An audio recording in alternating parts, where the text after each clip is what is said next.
नमस्कार परिवेश प्रेमी बंधुगण। आज सोमवार पहुँची बेरवईर स्वाई साहिर तालपोखरी पाखे ये गोटे जगार देखा पाइली 40 ରୁ 50टा कदम्ब गछ आप देखिपुर मुझे जूम कर देखा कदम्ब गछ 40 ରୁ 50टा ये अच्छी गोटे बढ़िया सुजोग मत मिलला।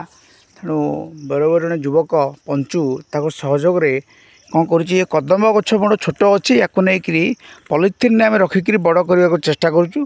बड़ कलापर कनकदंडे ए वर्ष 50टी कदम्ब गछ निश्चित आम लगे।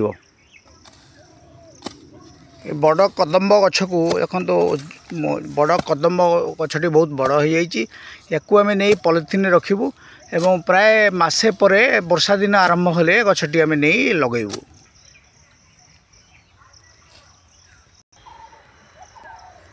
मते खुशी लगे जितेबाला स्थानीय युवक माने मते यही गछ रोपण कार्यक्रम रे सहाय्य करथांती। ये होचंती मोर गोटे सान भाई पंचु जी कि मते बहुत सहाय्य करछि। गछटी देखंतु से पॉलिथिन केमति रखुछि पॉलिथिन रखिला परे याकु नै कि हम मामुहर मो मामुहर एठी मामुहर बाइरे को बड़ करिवि।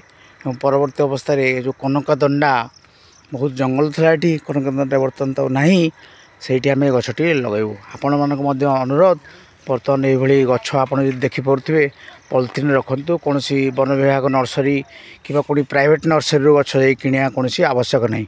आपड़ ये गछटे लगे पारे गछ लगेगा फल पृथ्वी ग्लोबल वार्मिंग रक्षा पाइब। आपण मानकर बहुत भगवान मंगल करेंगे। नमस्कार।